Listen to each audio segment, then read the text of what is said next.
This week, unfortunately, saw the loss of one of the realest ones to ever do it. It's not an upbeat or cheery note to start the show on, but we find it important to say rest in power, Asata Shakur. Um, for those who don't know much about Asata Shakur and her legacy, I think the way people have been sharing around some of her poetry recently has been quite beautiful and might be a nice place for people to start if they understand that she was someone who fought for total liberation, for the people of the world in every way, and who brought so much to the struggle and to like the day to day of striving to liberate ourselves and each other. She will be desperately missed. She will not be forgotten, and her legacy will continue to empower people all around the world. Um, I would like to quickly say our famous mantra, which I hope we all carry with us in our hearts every day. It is our duty to fight for our freedom. It is our duty to win. We must love each other and support each other. We have nothing to lose but our chains. Welcome to Red Planet, everyone. We are going to be chatting today about resistance globally to the genocide in Gaza, reaching ahead in many ways, and the kind of way that everything's become interconnected as Colombian President Gustavo Petro has illuminated beautifully in a speech we will talk about in the news before the main segment. Yeah, welcome to Red Planet, the only English language Petroist podcast. We will be hyping up the big man nonstop this week and every week. Everyone, please protect Gustavo Petro at all costs. We're going to start the show with what we usually start the show with now. Mule, what's the most base thing you did this week?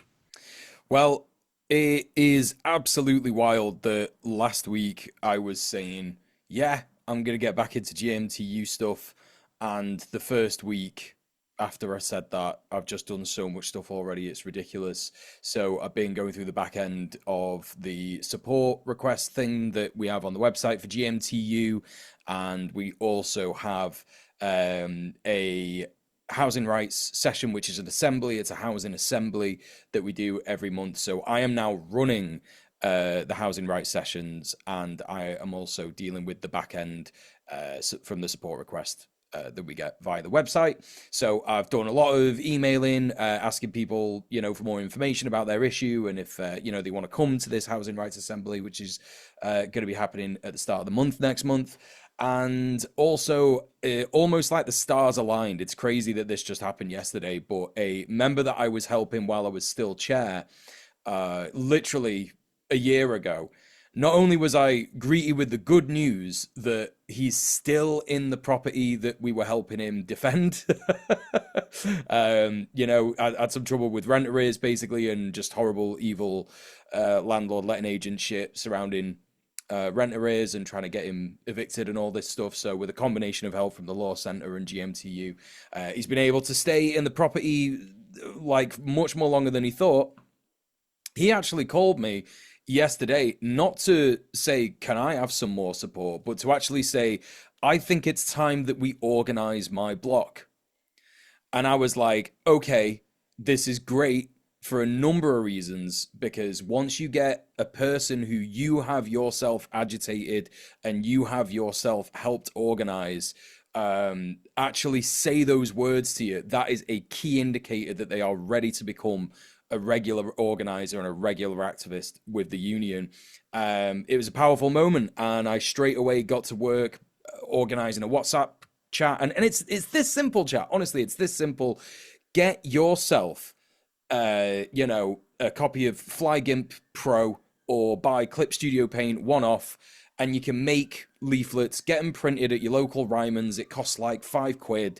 Go and knock on the doors in your apartment building with, "Hey, are you having problems with your landlord? Have you got rent arrears? Are they threatening to evict you? Are they not listening? Are they ignoring you? Is the rent too high? Like all this kind of stuff, and just put them under the doors, or actually just knock on the doors in your building, and get a little. This is what I did: get a little QR code for the WhatsApp group chat, and stick that on the leaflet, and people can join it there and then. And yeah, speak to him if you can first, and just talk to him about their issues, and then organize a meeting. So that's what we're going to do. Basically, we're going to do that on Friday next week, get them printed this week, and then Friday this week we're going to knock on all the doors, me and this member, and yeah, just speak to him about what's been going on in their building and stuff. So that's really, really, really exciting. And it just feels really good to get back into organizing, even if it's like not particularly focused around any, other issues that may seem more pressing, like anti-fascist organizing in the UK, or pro-Palestinian activism, or divestment campaigns or something like that. Building power is important. We talk about that on the show. I know that we do a podcast. We do a podcast, we do a live show, we do a video show, etc. Whatever you want to call it. We talk about that on the show a lot. Building power. And yeah, it just feels good to be doing that. Feels good to be getting back into that, and building tenant power again. And if we can get this block organized, it's going to be fucking dope. So that's me. Soph, what about you? Um, I mean, before I say about me, I just want to say, I, I know the risk of any leftist podcast is to just devolve into circle jerk. But babe, I'm really proud of you for like getting back into this stuff. I know it's been a scary moment, and like that, all the stuff you're doing sounds fucking amazing. And also, like, if even if it hadn't, like, even if that stuff you're doing right now hadn't been amazing, just you being there at all, I'm so proud of you. Thanks, babe. Um, Appreciate it. so this week I went to my first peer reflection space, which is basically a harm reduction alternative to 12-step meetings that I'm there for me, but I'm also like I'm there because I want it to grow, and I want to like help it grow, because like I've been in 12 step before. I haven't really talked about this all that much online. But like like Alcoholics Anonymous. I don't drink, to be clear. Um, but like the huge problem I've run into in those spaces, and like this is echoed in a lot of harm reduction organizing and literature, is that like sobriety or abstinence are not an effective harm reduction tool for a lot of people. And there are various critiques you could get into, and like maybe I will somewhere else. But yeah, like I've heard that this is a structure people have done somewhere else, like peer reflection rather than like Addicts Anonymous. Um, and so instead of trying to like focus everything around like we must get off this thing, we must stop doing this thing, um, and the longer you've done that, the more of a success you are. And if you fuck up for as soon the day after you have done the thing again, you have lost it all. It's all gone. Yeah. Instead, it's just like a space for people to talk about where they're at with like their relationship to substances, and like how they're feeling about it, and like it welcomes people who are trying to quit something, but like just recognizes that that's not the only thing people could be doing. And it was really cool. It was very small. Like I say, I want it to grow. It was through the Harm Reduction Hub. If anyone who hears this is in London and like would be interested in that, I strongly encourage people to come along to the peer reflection spaces at the Harm Reduction Hub, which should be fortnightly, because I think it could help a lot of people. Besides that, I returned to streaming. Um, I returned to streaming this week on my own, which was quite scary, but also good to kind of get back with my online community and like see so many people who liked my streams before be there, and like chat about why I've not been streaming and what my life's been doing for the last couple of years, and just kind of be able to like what am I getting at? Like share in that uh reality with people, like just be able to like tell my story and be there together, and then return to doing what I like doing on streams, which is liberal slop stuff. So we had a great laugh at the Foom scroller himself, Ross Anderson, and also Ezra Klein, everyone's favorite wet liberal boy.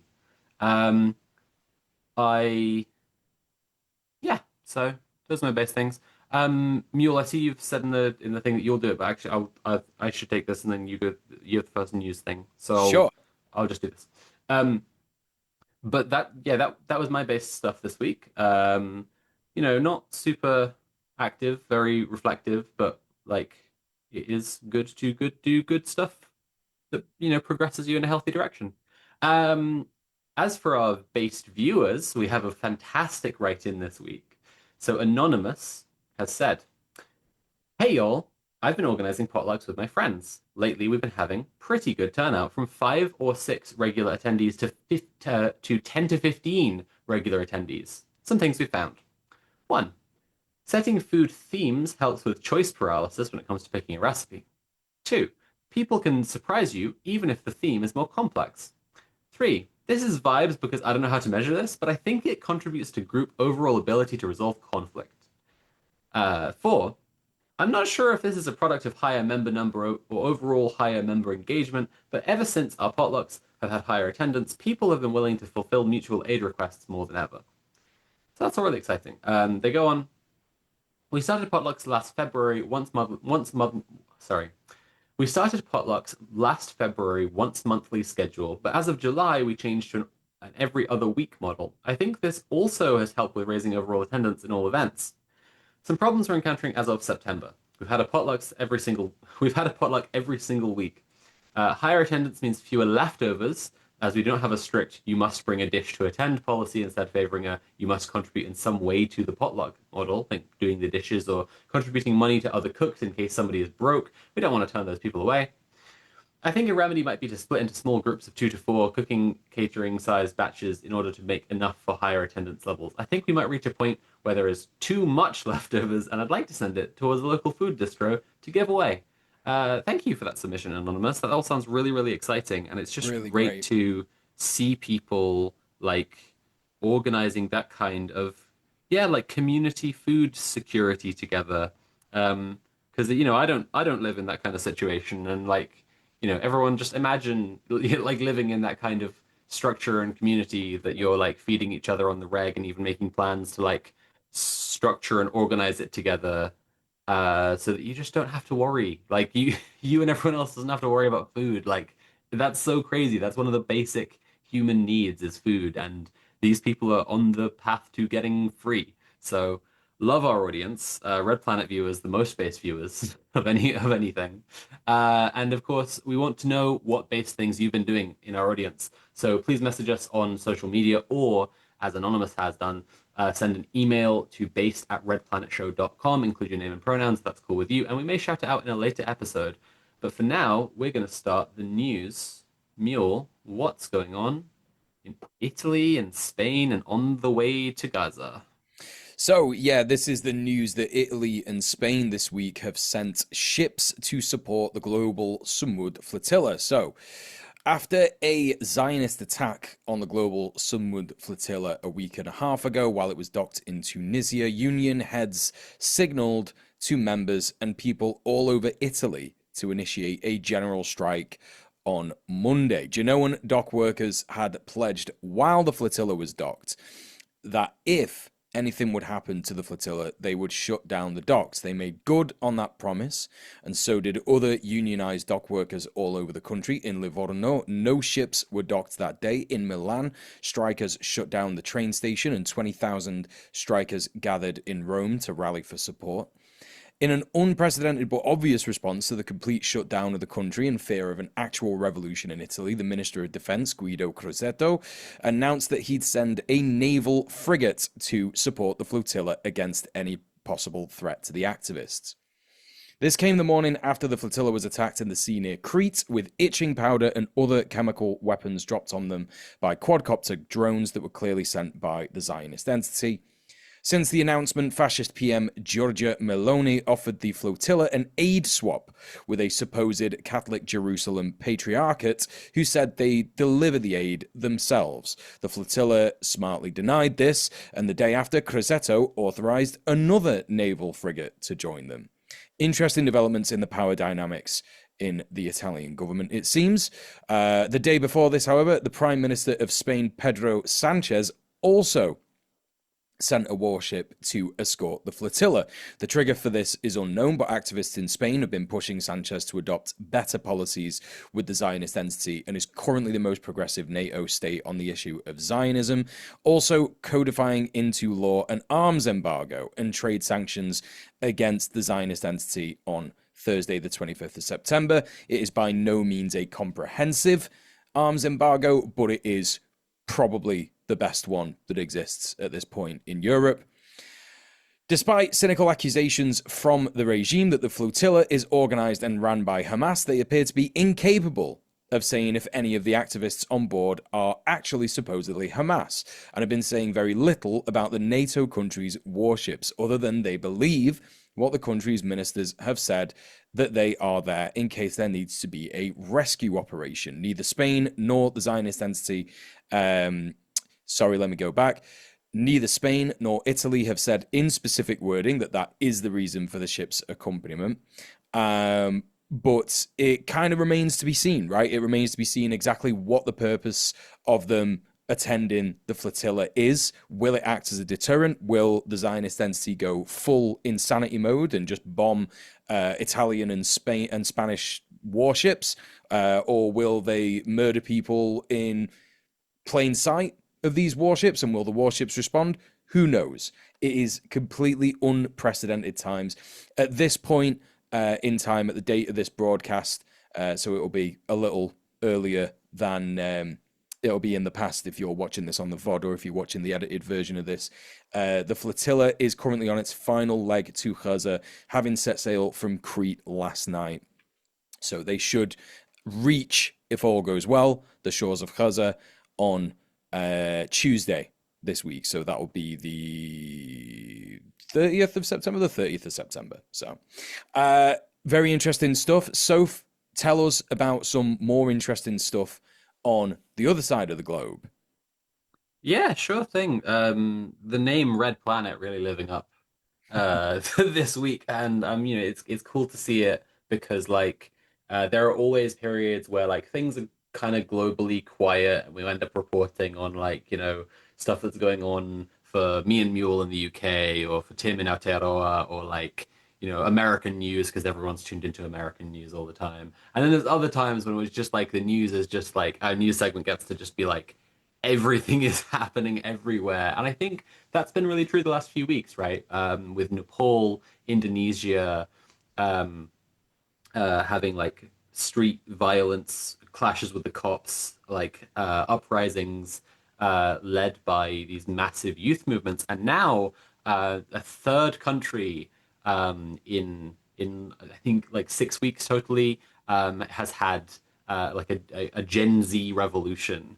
There is some discussion that there is an actual organization that's calling itself Generation Z in in Peru right now. But yeah, so Peru has erupted into massive protests this week against the government, and in particular against the president, Dina Boluarte. So tens of thousands of people took part in these protests, demanding that President Dina Boluarte leaves immediately. Boluarte was preceded by Pedro Castillo, a leftist and former elementary school teacher who, although was reactionary on issues like same-sex marriage, was elected with the self-described Marxist Free Peru party. Boluarte describes herself as leftist or a moderate leftist, but the protesters describe her as an opportunist and general piece of shit. Boluarte's government is seen as corrupt with ties to organized crime. Some protesters accuse Boluarte even of political repression, calling her an opportunist. Approval ratings for the president have plummeted in recent months. There were also riots, I believe, back in March, where quite a few people were killed. So again, here police repression was very, very intense. This hasn't been the same exact story in Indonesia and Nepal, where obviously we saw in Nepal the parliament buildings and the PM's house were like set on fire. Um, this has been a mass scale protest fighting with the police. We're yet to see political change come out of it, but if the Peruvian government is not responsive to the people, we've already seen this multi-day protest. From France 24 here, protester Celine Amasifuen, I think, summed it up well by saying, Congress has no credibility. It doesn't even have the approval of the people. It is wreaking havoc in this country. And as with the other Gen Z protests we have seen in the last couple of months, we have also seen the One Piece flag flying in Peru again, which I with gritted teeth, I'm cheering on because I fucking hate One Piece and I and I love seeing Gen Z anime fans doing a revolution and uniting under a banner of internationalism, which I guess the cartoon Skull and Crossbones is now Why can't it the be an flag of. Akira flag? You know what I'm saying? All right, This so is There's so many more better animes that have social unrest as part yeah, of their yeah, theme, you know. yeah. But speaking of unrest and confrontation, what's going on in Venezuela? So, yes, it appears that Venezuela is preparing for confrontation with the USA. So, since the US bombed Colombian and Venezuelan civilians in an extrajudicial killing that both countries have clearly seen as an act of war, Venezuela has been performing intensive military drills and even arming its citizens and advising them to form community militia groups ahead of what appears to be an invasion of Venezuela. President of Venezuela, Nicolas Maduro, broadcasted a cabinet emergency war decision meeting in English in a clear signal to Western leaders that he is not afraid of any military threat posed by the USA. At the UN on Wednesday, Colombian President Gustavo Petro slammed the US not just for its murder of Colombian citizens, but for its guilt in maintaining its white supremacist, capitalist, imperialist hegemony worldwide. In his speech, he also called for a worldwide army of soldiers to stop the genocide in Gaza, which we are going to discuss a little bit later in the show. It is unclear, though, how he feels about the prospect of war against Colombia's neighbor in Venezuela. At the UN, Trump's rambling, horrific speech, which contained the most lies about the USA possible within an hour, he mentioned Brazil and his dislike of the nation, at which point the Brazilian delegates, including President Lula, appeared visibly alarmed and animated, possibly due to the threats he's made towards them for imprisoning Jair Bolsonaro, who has been proved was planning a coup of the Brazilian government. Pete Hegseth, the Secretary of Defense, has called for a meeting on Tuesday, the 30th of September, of all US Army officials, generals, and brigadiers. Military officials are said to not be privy to the purpose of the meeting, but most experts seem to think a meeting of such magnitude either means a vast reshuffle of current policy or an indication of direct conflict with another nation. The only other nation that Trump has directly pointed his ire to recently has been Afghanistan, voicing a necessity to retake Bagram Air Base. The Taliban responded by saying the USA should act in a reasonable manner, but that not 1 inch of Afghanistan would be yielded in any conflict.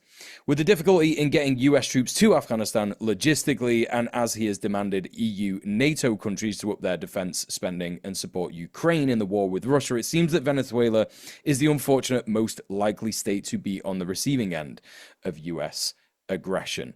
So it looks like that is going to be the unfortunate reality of what is going to happen in the long list of things that are happening and have happened, and this is happening and this is happening now.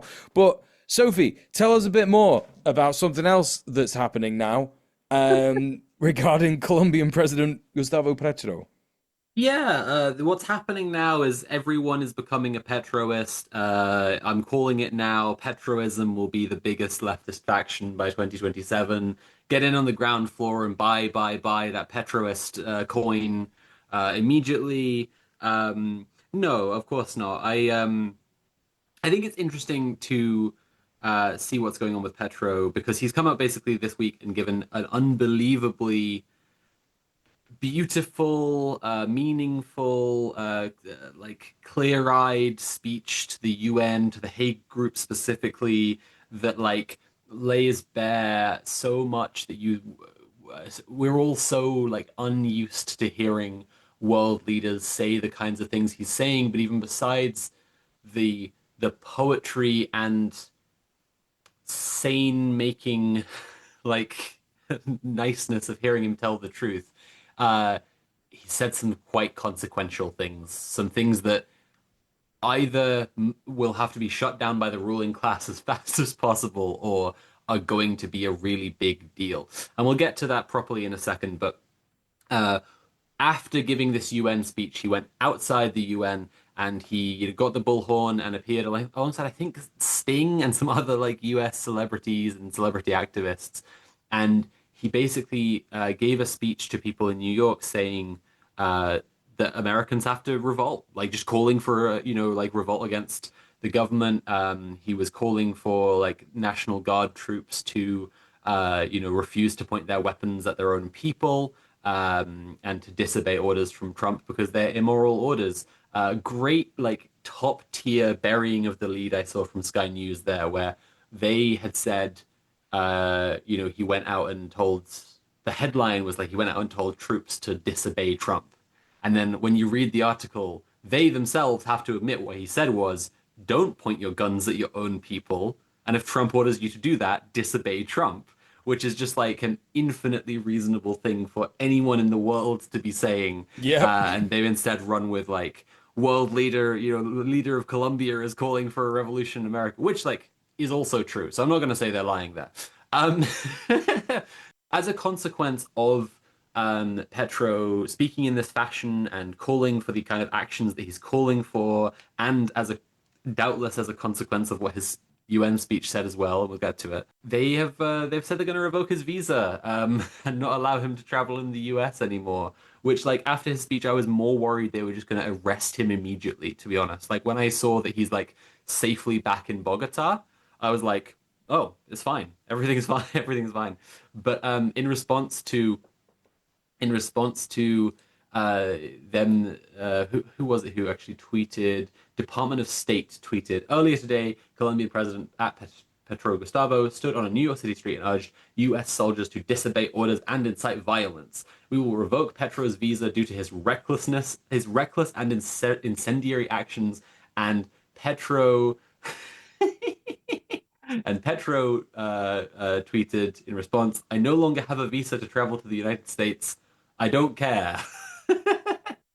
uh, and then he also clarified, I don't need a visa because I'm not only a Colombian citizen, but a European citizen, and I truly consider myself a free person in the world. Lovely. But onto the speech itself, like, I think this is really important, and honestly, I couldn't urge anyone listening or watching uh, even if you're like listening or watching back in the distant future, to do a better thing with an hour of their day just now than to go watch this speech. Put on the auto-generated, auto-translated English subtitles. They're pretty good. There are only one or two places in like an hour and a quarter where I was a little lost. But like this speech is so impactful because just to begin with, he is talking about how, migrants are people, they deserve rights, race is a construct. He goes on to talk about like the structure of imperialism and how imperialism is driving climate collapse and how when the climate collapses, the imperialists will protect their profits by just exterminating the imperial periphery, all the things we know are true as like premises of this show that like have been so frustratingly hard to hear anyone say out loud, even in the left, all this time. Um, and then he explains to the Hague Group, the purpose of which is to make Israel accountable for the genocide that they're doing, make it stop, to make the ICJ ruling that they are doing genocide and war crimes matter. Um, He says to them that he is bringing a resolution to the UN to raise an army. He calls this an army to save the world. He says he hopes it will be millions strong, larger than the US's army, will be open to volunteering. He directly references the anti-fascists in the Spanish Civil War and the International Freedom Battalion, who Conrad of the show Alexis de Loomis fought in northern Syria, as examples of similar things that have happened in history, forces that have taken massive volunteering from all around the world because they have a morally just cause to fight for. And he says this army will go and defeat Israel. Um, Going on from this, he says uh, that the army should be like once it's done, once it has stopped the genocide, it should go around the world acting as a disaster relief body in all countries that have lost their capacity to withstand extreme climate events caused by climate collapse. He says in the speech that if Gaza falls, humanity falls, that capitalism will end, but it has the capacity to take everyone on Earth with it. And so to survive, humanity must be separated from capital. Again, these are basic premises that we have been operating on from the beginning of the show, that I've been, operating on as the basis of my work all this time. Mule, I know it's the same for you. Like we all have the same analysis of what the global picture looks like over the next 50 to 100 years. And it seems, Petro does as well. He said that Gaza is an experiment and that if it is an experiment in our complacency and complicity, and that if we do not stop this genocide, that the ruling class of the imperial project will know they can do genocide to the climate refugees generated by climate collapse, and that no one will stop them. So that's why he's called it the army to save the world.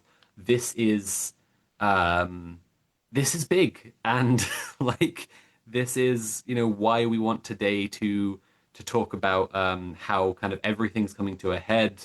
It feels like politics has almost coalesced into like one issue. Like Mm. everything is connected to the same stuff at this point. But yeah, I mean, Mule, you put me onto this speech. You saw it first, so like I don't want to like completely take the limelight away from you with this one because like I know a lot of thoughts about this speech. I guess I just quickly before your thoughts, I just want to say also like I really especially enjoyed his metaphor about science, and he was talking about the need for science. Trump's war against science and against knowledge is very especially meaningful to me. People will understand if they see my recent Mars trilogy video, and he said science is like Diogenes' lantern guiding us through the night, and it is all we have. Yeah, Mule, what did you think of the speech? Do you like it? I loved it, but just before I get into my thoughts, I just want to Yeah. remind everyone listening that we are a show that relies on your contributions in order to operate. Please, please, please go to patreon.com/red_planet and give us money at any tier. You can do loads of stuff. There's loads of options. You can browse it all on there. £5, £10, £75, loads of different types of pounds, amounts of pounds that you can give us, and you should give us loads. So there you go. What did I think about the speech? Yeah, you pretty much hit the nail on the head. I mean, shout out to Struggle 4, Marcus. If you don't watch Struggle 4 on Twitch, you absolutely should. That's Struggle_4. Marcus is a USA veteran. He was, I think he's spoken a little bit about this. I don't want to get it too wrong, so I'm not going to, say too much about what I think is his history. But he's a leftist. He's, super, super, super left wing now. After realizing that war is a racket, it's kind of like the motto of his stream.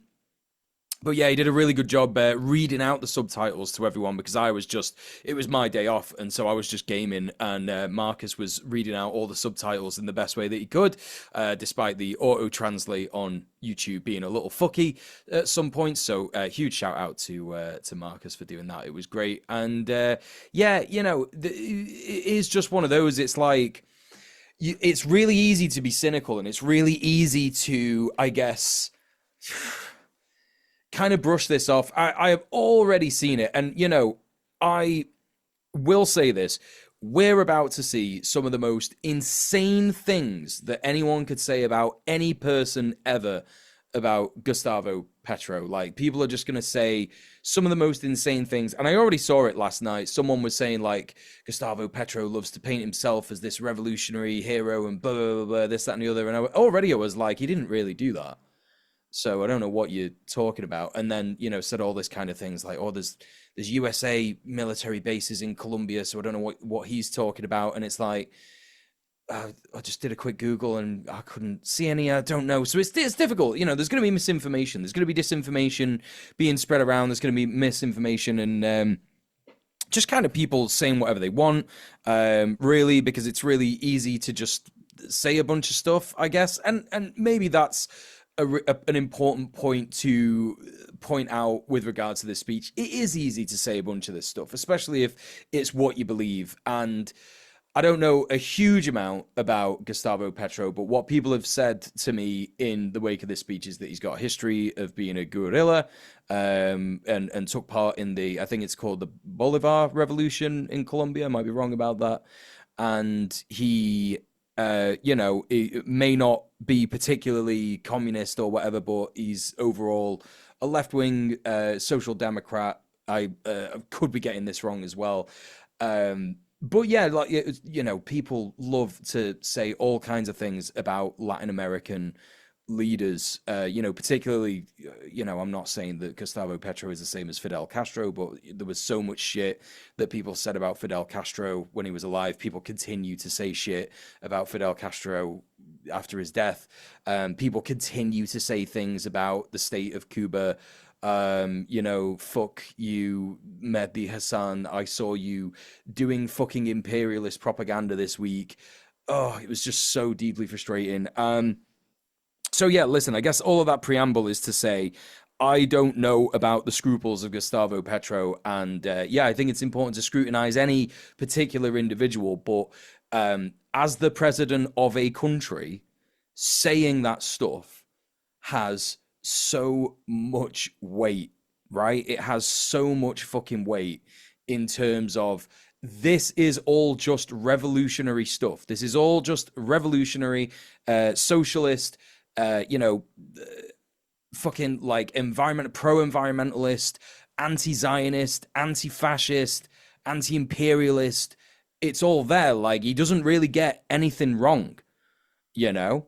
Yeah. And I and think that's it, right? Like, it's consequential in that he is the leader of a country in the world who has dared to go, yeah, guess what? There is an imperial collection of states who are completely servile to this evil white supremacist fascist nation, and yeah, Israel is a fascist nation, and we need to all get together and fucking stop it, basically. And that's yeah, consequential. It's huge. It's massive. yeah, yeah. Even if it is like, even if this were only, um, this is just the speech kind of stops there, but it's literally like, um, it is still. I'm gonna sound like a liberal, but for international politics here, like, this is so like trust in the process kind of shit. But like, I believe it is consequential for a world leader to stand up and say this stuff, because it's like the first time in like 50 years there's been a world leader who calls this stuff out so directly and so completely. But no, I mean, it will still like, um, matter most of all if the resolution is brought and if it passes. He says in the speech that if they can get a supermajority in the UN, 75% of member states, then they will get, it will be like an unvetoable resolution, right? Like, the other member states will not be able to stop it. And I think he said also, like, everyone who votes on it would still have to contribute troops then if that's if they did get that 75%. So he's shooting for the like highest possible bar there. But if they do bring this resolution, I imagine they'll just start taking volunteers immediately, right? This could be huge. We will see. It's always that that tricky moment with like revolutionary ideas being espoused where we're just in the wait and see. But but yeah, I think that thing about the subtitles that you said that struck me because I was watching it and I was like mostly chilling. I was getting like a couple of little work things done. I was having like a mostly chill day. Mule links me this thing. He's like, "This is so important. Like, this is so so so important. Everyone has to watch this." So I put it on, and I've got it over here on this screen, and I got the subtitles on, and I'm just like reading along, and I'm like, "Oh, that's really sweet. Oh, that's cool that he's saying that. Like, oh, it's nice to see a world leader like say that like race is a made up thing, and it's not in biology at all, and that's fake." And then I'm going back over the screen, and I'm just like looking at my like fucking furry commissions or whatever. And then I was hanging out with my partner Abby, and she was just like playing with markers, and I repeatedly, as it went on, I had to be like, "Babe, hang on a second. No, hang on a second. He just said they're raising an army." And I had to like stop her dead and be like, I need to rewind and read this again. No, he said an army to save the world. Like Yeah. I think there's a bit like it depends on your reading and I'd need to I'll wait until there's like an official English translation made. But there's a bit where I think he might imply that Elon Musk is gonna get Charlie Kirked. I think like he says that like Elon Musk thinks he can just leave the planet behind and piss off, but then he's kind of like, that's not going to happen though, is it? Well, I think there were multiple mentions of the word reckoning, like there will be a reckoning. Like I think he Yeah. used those words. Yeah, you're right. I think that it's just one of those. He says a lot in that speech, and again, like cannot stress to you enough, chat. Go and watch it yourself Yeah, because me that's and the main thing. Soph are summarizing it and obviously talking about the main points of the speech. But Soph is absolutely right in completely focusing on his language and the way that he talks about things. Like to hear a leader talk about like literally like you said as he talks about race in that way, he's like, no, we're all just animals, like we're all just Yeah. the same kind of animal, like that's it. And it's this made up thing, and the way that he talks about it is really really deeply good. The interesting thing, when you said he left the UN after his speech, because he did a speech at the UN, and he said kind of similar things at the UN. I was watching it on my stream earlier this week, but it was very very difficult to listen to because the translator was so bad and like kept like doing all this with his mic, like fucking like just scratching it and shit, and it was like, what the fuck is happening? I can't pay attention to this. Everyone in the chat was like, this is so distracting, we need to just watch something else. But he was saying kind of similar things. He was, I wanted to see the bit where, because what I'd heard is that there were multiple people at the UN, and this could be a trigger for him going like, you know what, I've wanted to do this for ages, I'm going to do it, I've been thinking about it since I was part of the Hague group, but now these other leaders have said it, so I'm going to do it, because these other leaders, like for example, in a extremely cynical and hypocritical move, the president or premier of Indonesia was like, oh my god, the genocide in Palestine is so bad, and it's like, yeah dude, you're doing the same thing to West Papuans. But anyway, he was like, we're ready to put 20,000 troops on the ground in Gaza. And that may be true, even if he is fucking doing a genocide to the West Papuans. He may well be prepared to put troops on the ground in Israel to liberate Palestine. And sure, there was definitely a sentiment among other leaders. Like I watched a bunch of other leaders talking about, the main issue was Palestine. Like it was this big UN General Assembly in New York, and the huge issue was Palestine and what's going on in Gaza.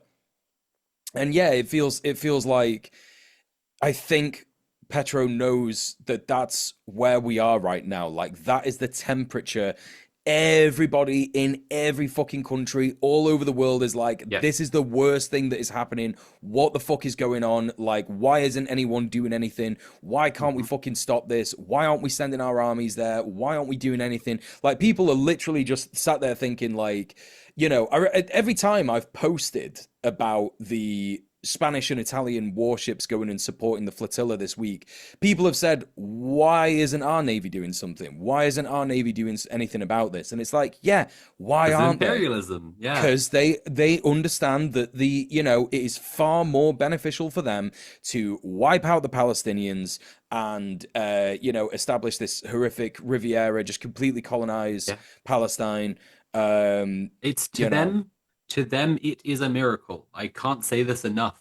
To them, the destruction of Palestine and of the Palestinians, of Gaza, of the West Bank, it is a miracle they're trying to manifest because if they do, then like the empire won't collapse. They all right? feel it. Yes, They all yes, feel the shaking like deep in the fucking citadel. Like it is over. They are cooked. They know it. But if yep, they can just kill every last child in Palestine, then they yep, will have cleansed the land. Israel will be complete. Fucking Revelations time, push the rapture button, get those cows there, get all the Jews into Israel, like all the prophecies coming true all at once, and yep, it's gibberish, right? And all that will be yep. achieved is pain and suffering and misery. But as Petro points out, like there is this real cynical thing going on where they are testing the political temperature to see if they can get away with genocide, and that's the Absolutely. real miracle there. Like, yeah, That's fully reflected in the fact that over the last 2 days since because there's a real issue with the flotilla. I'm going to hold on to this thought because I know that you had something else well, to add on. Yeah, it's not massively important, but it's just like um in calling like what will happen so that we can figure out like what to do and where best to put our efforts. Like it's always important to err more on the side of like we should act like help is not coming, and so on. So none of this is about my serious prediction for the future. But if I talked about the funniest future, the idea of a South American leftist president bringing an army to liberate the US that would absolutely be the funniest is the scenario. funniest possible. It is the funniest fucking I just wanted to scenario of all point time. out something, if people are, are praying inclined, something to like put on your manifesting mood board or whatever, and Yeah. just think about while you take consequential action to organize to keep people in your community safe and Mm. fed and happy and and housed. Go on, Mule. It's about the flotilla. Yeah, because I think you're so spot on with the terror that the Zionist entity feels regarding the flotilla. As I mentioned earlier, there was a presser in the Zionist entity where two fascist mouthpieces were basically stood in front of a big screen. And I said this before the show. They basically just had like they basically just had this really cynical fucking like slideshow pictures of all the fucking activists on the flotilla, and every single one had like a red stamp above their picture saying exposed. And it was like Greta Thunberg tweeted once that she thought Hamas were great, or like, it's just absurd stuff like that. And when it came to the questioning, like they had obviously it was a press release, and they had these fucking like, I don't know, there were journalists there, and they made very clear that they were like, who are you from, what outlet are you from, because they did not want fucking Al Jazeera there. It's illegal to be Al Jazeera and shit like that. And they were like, right, okay, question for the Israeli mouthpieces: what do you think about the ships that are coming to support the flotilla? And they were like, well, we've not had any, and they're kind of on the back foot about it. They haven't fucking spoken to the Spanish PM about it. They haven't Yeah, of fucking spoken course. to the Yeah. Italian fucking minister about it. And it's like they're just like, yeah, so we just believe what they're saying. They're just saying it's there for a rescue operation, and it's like, User rattled, user Yeah. absolutely rattled, because there's three outcomes now, right? I was discussing this with my friend the other day on WhatsApp. I was saying I think there's three things that could happen. One, extremely hopeful, but due to the observance of the flotilla by international navies, there will be a humanitarian corridor opened whereby journalists and aid can get into Gaza, and Israel, the eye will be on that corridor. Everyone will be like, oh no, that's where the aid is getting in now. And actually, we can see that everyone's fucking starving. It's all real. BBC News are in there. Sky News, fucking Telus, fucking Hong Kong Morning Press, yada, yada. They're all in there. They're all fucking doing it. And it will be game over, right? In terms of like, there's just no recovering from that. I mean, there's no recovering from where Israel are at this point anyway, but you know, it would be a further nail in the many nailed coffin for the Zionist entity in terms of like its reputation and the ideology of Zionism as a whole, right? So there's that. The other thing that could happen is Israel goes Israel mode. It just does the most Israel thing possible, and it bombs one of the warships, or it bombs some of the flotilla and misses, or like, you know, the Navy gets fucking like too scared by the presence of like actual Navy warships, and they go, oh no, I guess we're gonna have to like fire some warning shots at these Italian fucking, Navy people. And yeah, they just, I don't know, there's some kind of like insane massacre where NATO is kind of forced to be like, I don't know what we should do about this fucking country. They won't be forced to do anything, but you know what I mean? Like the countries within NATO will start to be like, hey, we just got attacked by this Yeah. fucking country that everyone's sending money to. What are we doing? Like, what are we fucking doing? The And then the the third thing, go on, sorry, yeah. it's the IDF people like seeing fucking approaching like military naval vessels from a European country and just like, Sarge, I'm scared and I'm confused. Our enemy is not 12 and it doesn't just have a rock. I don't know what we are supposed to do when it isn't just a child, like a sea of children for me to fucking machete to pieces. Exactly. And also, that's another thing. It is knowledge in terms of it's known in terms of what we know as observers to the IOF operations outside of Gaza and outside of Israel. It's known to us that the IOF is not communicating to all of its battalions exactly what is going on. So there is a slight possibility that any kind of Israeli naval operation has not been informed that there is like, you know, a big fucking warship on the way. It's hard to believe. Like, I don't think that this is possible, but you know, it would also be one of those, if we're talking about funny speculation things that might happen and would Yes, be people funny if just it did not happen. knowing at all what the fuck is going. Actually, that Yeah. adds an important point to my funniest possible future. Imperial core leftists uh, don't know the army to save the world is coming because the speech where Petro announced it is in Spanish and it's longer than a TikTok. And so they don't know it's coming. And so they're just like, yes, I'm a serious Marxist Leninist. I'm a diehard, anarchist nihilist, and I organize definitely. I definitely do more than posts. And then they're like, oh, the scary brown man is gonna shoot me. I don't know about this. Please save me, Keir Starmer. Please save me, President Trump. Yeah, no, that also would be extremely funny. Yes, the secret third option, which, to be honest, I actually think is the most likely option. And I know it sounds insane, and I don't know, maybe critics would be like, no, this isn't the most likely option. What are you talking about? But to me, it seems like if there like something insane is going to happen with the flotilla, it just absolutely is. Like it's either going to be completely crushed, or there's going to be some kind of miscommunication, and the Italians and the Spanish are going to be like, what the fuck is going on?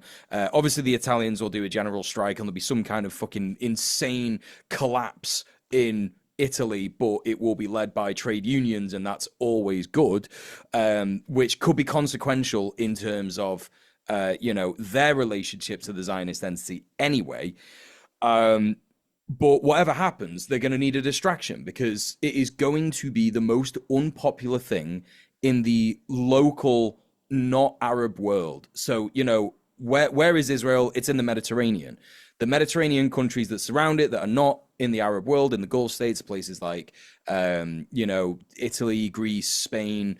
These are all places where they've actually said, oh, yeah, we're going to send out ships to support you and stuff. Even Turkey has apparently sent like drones, but like it's Turkey, so who fucking knows what's going on in Erdogan's head? He might be like actually just giving information, like reconnaissance information to Israel. Who fucking knows? But there's a bunch of countries there that are just like they're going to be pissed if something insane happens. The general populace, at the very least, like not the government. The government will be like, we'll just continue to do whatever the fuck we're doing unless immense public pressure forces us not to. And I think that the distraction will be that they will try and bomb Iran again. I think that they will try and bomb Iran again. And that might be, in my head, my thinking is when Israel panics, it bombs Iran. Right, I don't like it. Just appears to be that is what happens. Like over the last 2 fucking years, when they were failing in Lebanon, like they tried to invade Lebanon, they got fucking domed by Hezbollah, and so they were like, right, it's time to bomb Iran, and they bombed Iran and they got fucking slapped down, and everyone was like, what are you doing? Then it happened again in terms of this year, July.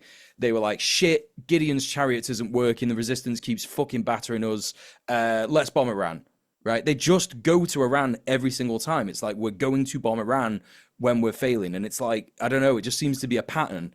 I don't I know. definitely like this. I definitely like bombing Iran as their quick move for distraction. I guess what's missing for me in these options is they just arrest the flotilla people and destroy the aid again, Yeah. and the Italian and Spanish naval officers let that happen because Yeah. it's like under Israeli jurisdiction. But I think Yeah. that if they do that, it's going to be a yeah, I don't know. Like, I don't. I also am very curious about the flotilla's plan here because, like, if they, it's all a bit like Extinction fucking Rebellion.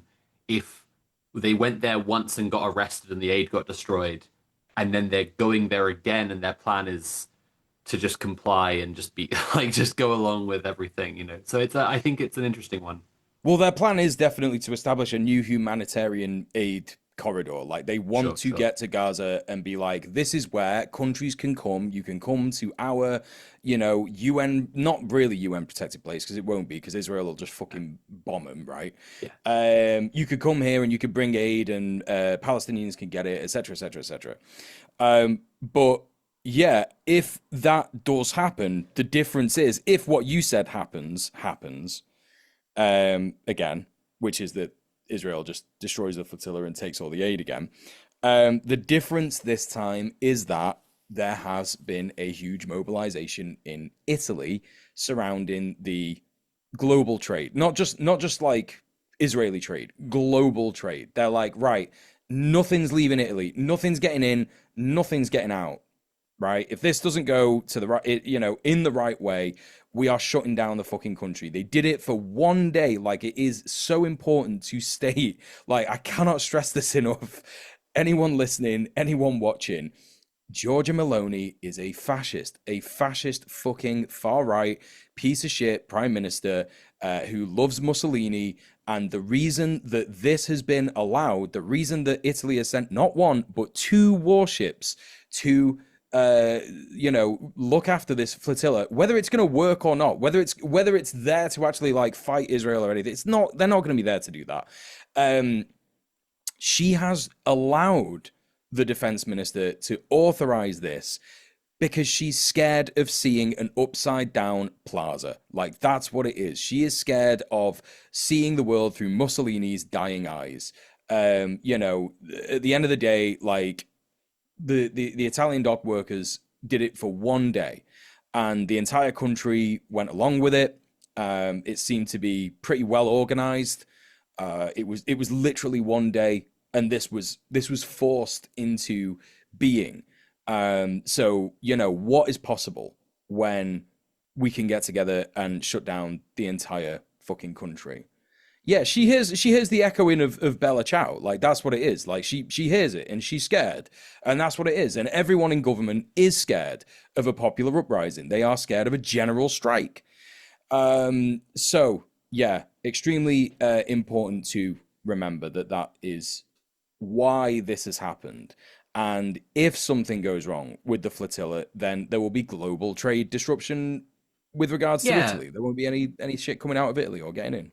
yeah, I think that's important to see. I think, yeah, like I was very shocked and excited to see like the Italian general strike earlier this week. That was another one when Mule got to me with the news, and I was completely like blindsided by it.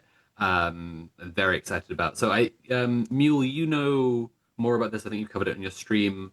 Can you tell us more about like what they did in the strike earlier this week? How long it went on, and like, do you know about the trade unions involved? I don't know about the trade unions involved. The one trade union involved that seems to be at the head is Union something Barze.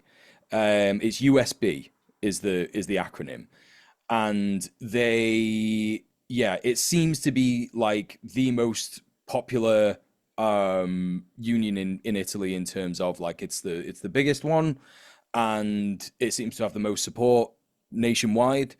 Yeah, it's made up of all kinds of laborers. It's made up of all kinds of workers. There was representatives from the Fire Brigade union. It seems to be like a coalition of unions rather than just like a catch-all union kind of thing. That's Um, sick.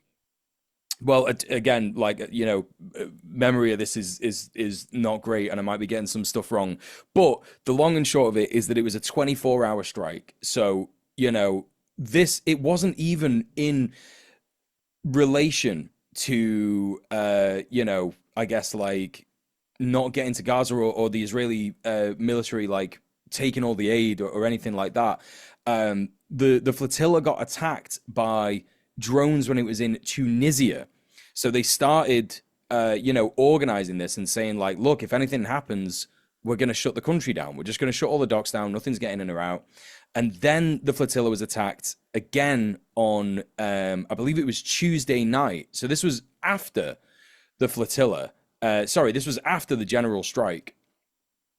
And then after that, the union heads were saying, "Yeah, we're probably just going to organize another one because if it gets attacked again, sorry, but we need to do something." The mere mention of that, the mere mention of we are going to do another general strike, seems to be the trigger for Italy sending the second warship to escort the flotilla. So it's incredibly important to remember that that is the power that the unions have in Yeah. Italy at the moment. And I think that people are seeing it from every angle. There was a guy interviewed who was stuck in his car. He was on the way to work. He couldn't go anywhere because there were just so many people blocking the streets. I think he was in Rome, and he was just there, but he was like beeping his horn in support of the strike. He wasn't like one of our fucking gammon melts getting mad going, "Nah, run him over." He was like beeping his horn, and this news reporter was talking to him about it, and he was basically saying, "Yeah, well, I can't get to work, but like everyone in Italy supports the flotilla. Everyone in Italy Yeah. supports Palestine. Like no one gives a shit. Like this is great.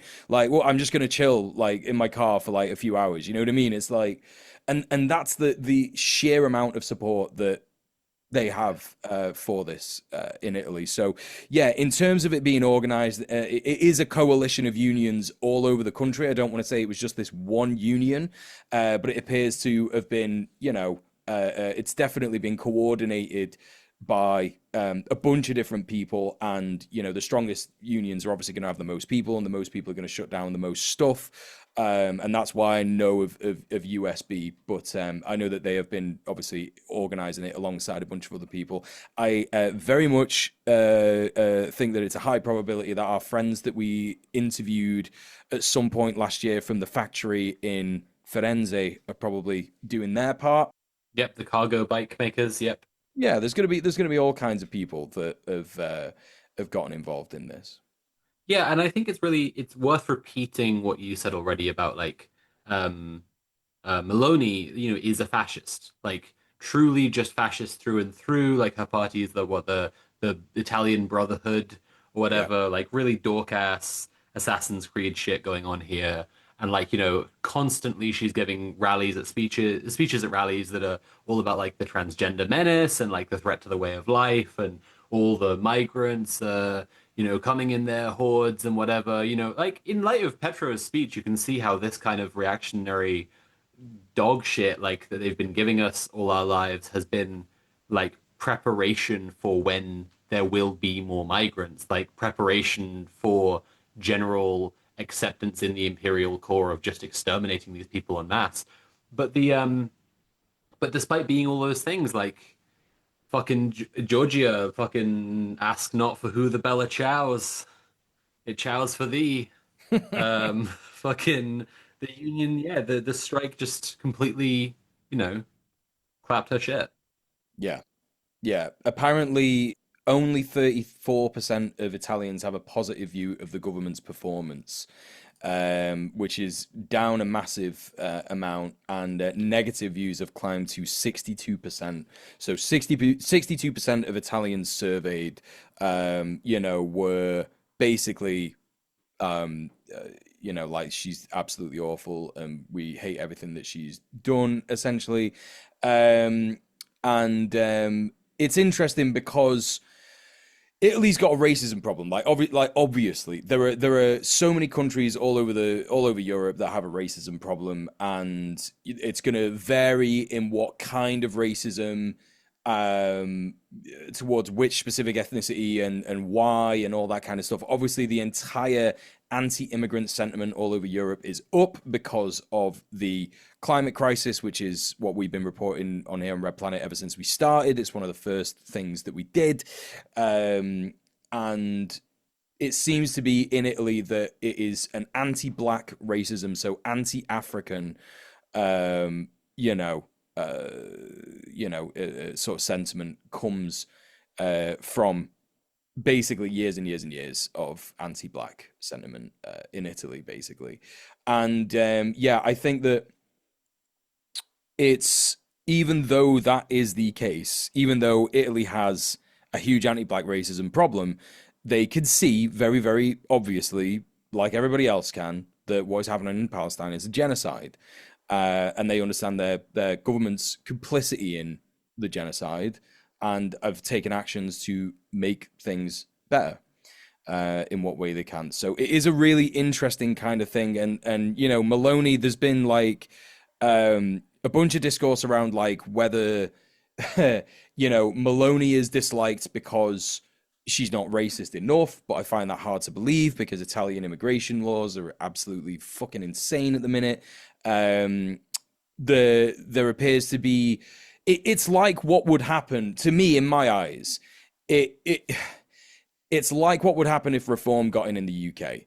It's like it would probably just be business as normal, but everything that the government is doing regarding immigration would just be like signaled a lot more, and they would probably be more intense, and there would probably be more of a crackdown on left-wing sentiment. There would probably be more of a crackdown on people being trans people being allowed to exist, and there may even be some like anti-queer in general sentiment that rises as a result of that.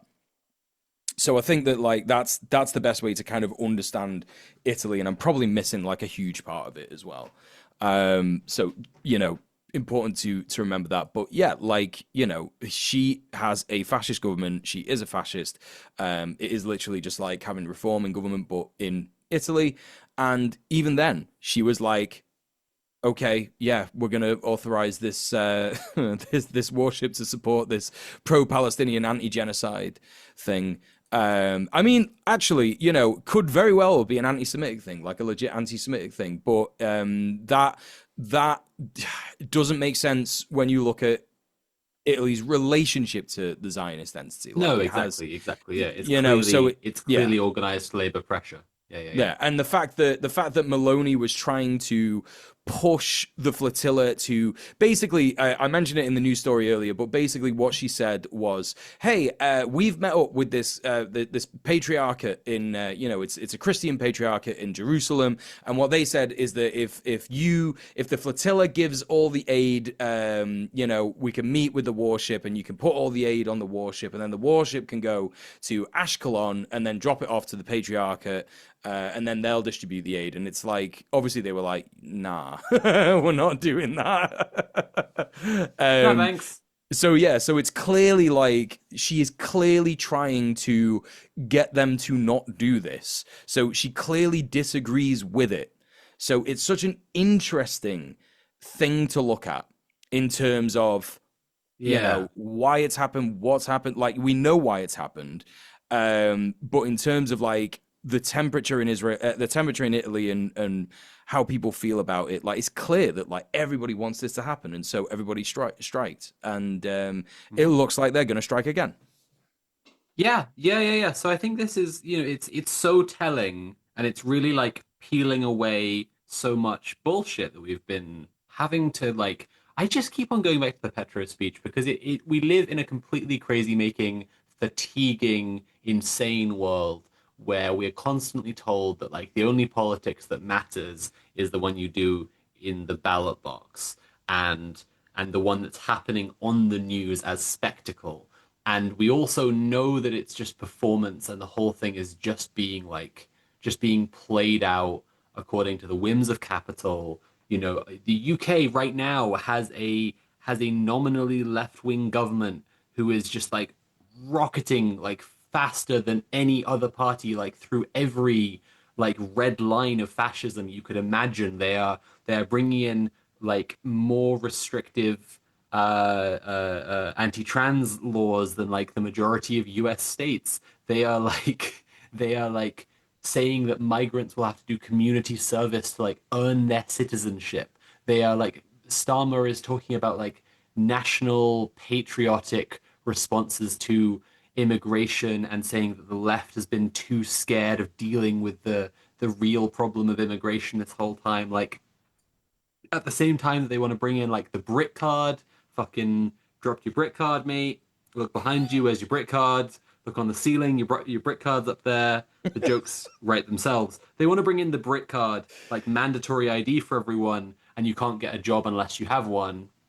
This digital ID system, and it's just like because of how it's a great time to be someone to be like a reformed conspiracy theorist. Like as someone who used to be Yeah, like into me. conspiracies a bit when I was younger. You were into conspiracy theories as well. Like who's now a leftist. It's such a great fucking time to like see that literally all of this is connected, but also like Yeah, they are doing a worse and worse job of hiding it because like at the same time as sorry, my point in all of saying that was that no electoral politics doesn't fucking matter at all, and it's the power of the worker, and like we could so easily just have a general strike and tell Keir Starmer what to do, like a full list of demands tomorrow, and just completely change the government.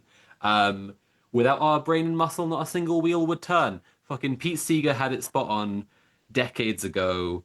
Eat shit, every electoralist ever. But my point was that, because all this stuff is coalescing into two clear sides, and the clear sides are the world ruling class, imperialist, omnicidal, psychopath, anti-human project, and everyone else.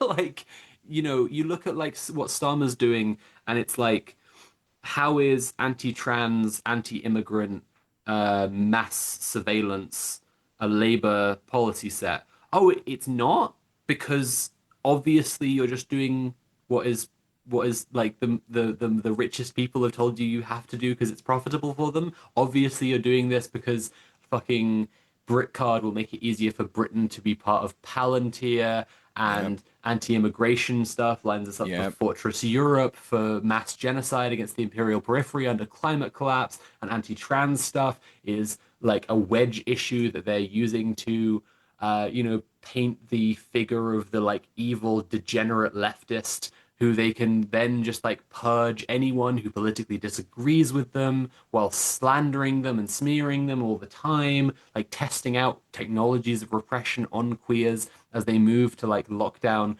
abortion access and other like forms of bodily autonomy so they can have just the maximally fascist control of the general population while the people who are in the in group get to do whatever the fuck they want, and live the freest lives that they could imagine. And being pigs, being scum, what they can imagine for a free life is pathetic, right? yeah. It's just like doing a fucking bag in the limo with some boys from the Bullingdon Club.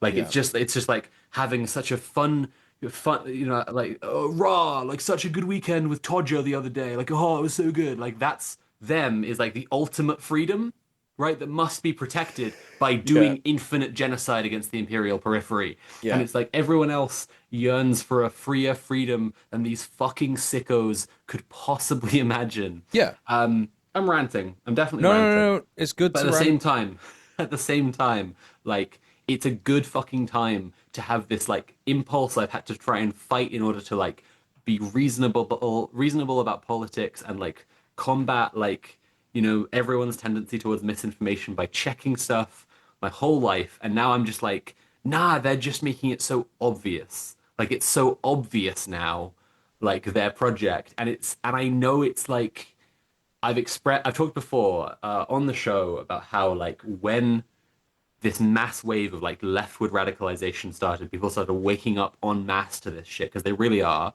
Like I said to Mule, we're gonna find people who just woke up to being revolutionary yesterday really annoying.